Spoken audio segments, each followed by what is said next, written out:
ছন্দপতনে বৈঠক বাতিল সিইসির, তামিলনাড়ুর অবজারভারদের সঙ্গে বৈঠক বাতিল। বাংলা ও তামিলনাড়ুর অবজারভারদের সঙ্গে বৈঠক শুরু করেন। বৈঠকের শুরুতেই কোচবিহারের অবজারভারের সঙ্গে বাদানুবাদ এবং এরপরই তামিলনাড়ুর অবজারভারদের সঙ্গে বৈঠক বাতিল। আমাদের সঙ্গে সরাসরি রয়েছেন প্রতিনিধি সোমরাজ। সোমরাজ, শুরুতেই ছন্দপতনের কারণেই কি বৈঠক বাতিল করলেন গণেশ কুমার?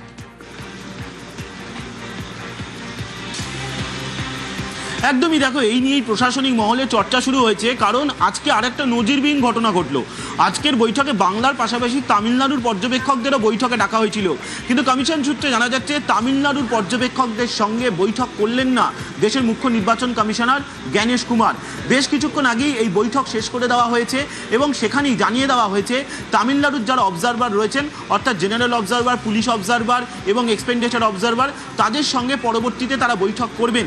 এবং সেখানেই যেটা প্রশ্ন উঠছে বা প্রশাসনিক মহলে জানিয়ে চর্চা উঠছে, বৈঠকের শুরুতেই অর্থাৎ বাংলার অবজারভারদের নিয়ে যখন তিনি বৈঠক শুরু করলেন, সেই বৈঠকের শুরুতেই ছন্দপতন হওয়ার কারণেই কি তামিলনাড়ুর অবজারভারদের সঙ্গে বৈঠক বাতিল করে দিল জাতীয় নির্বাচন কমিশন।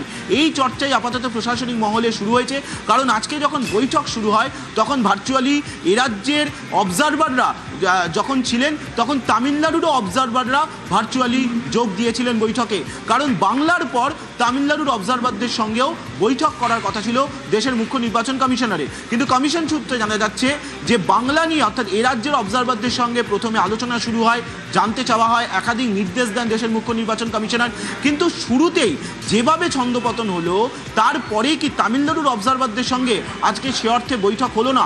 এখন এই প্রশ্নই জোর চর্চা শুরু হয়েছে। এই প্রশ্ন নিয়েই প্রশাসনিক মহলেও জোর চর্চা শুরু হয়েছে, আইএস আইপিএস মহলেও এই নিয়ে চর্চা শুরু হয়েছে ইতিমধ্যেই। তার কারণ তামিলনাড়ুর অবজারভারদের সঙ্গেও আজকে বৈঠক করার কথা ছিল, কিন্তু শেষমেশ সেই বৈঠক কার্যত হয়নি বলেই কমিশন সূত্রে খবর। বেশ, ধন্যবাদ সোমরাজ।